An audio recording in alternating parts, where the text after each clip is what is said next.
In the previous video, we looked at how to add two integers, and these were our solution. In this video, we're going to talk about how to add integers without using the counters. Now, for that, we are going to generalize our solutions that we had in the previous video.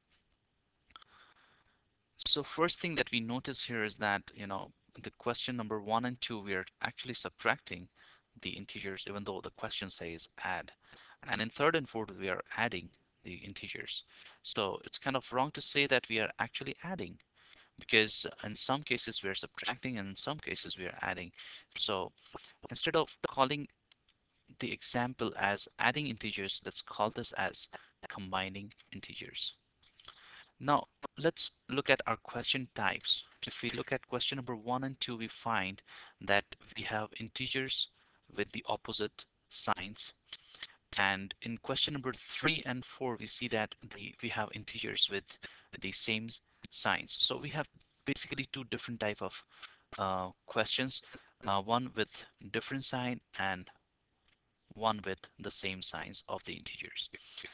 Now let's look at question number 1 and 2, the questions with the integers having different signs. We find that in these two cases, we have subtracted the numbers. So there it goes, the rule for different sign. In question number 3 and 4, the integers with the same sign, we see that we are adding the numbers. So for same signs, we add the numbers. Now look at the sign of the answer in first two cases. So we see that it has the sign of +5 here and it has the sign of -5 here.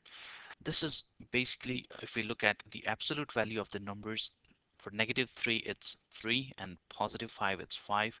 5 has the larger absolute value.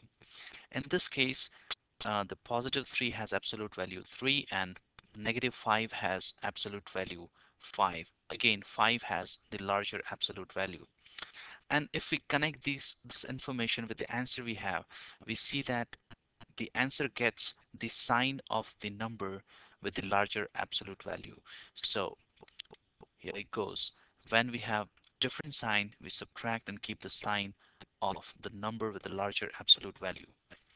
Let's look at question number 3 and 4, the numbers with the same sign. The answer contains the sign of the numbers in the question.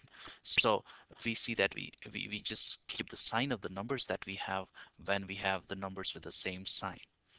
And this pretty much concludes how to combine two integers. Thank you.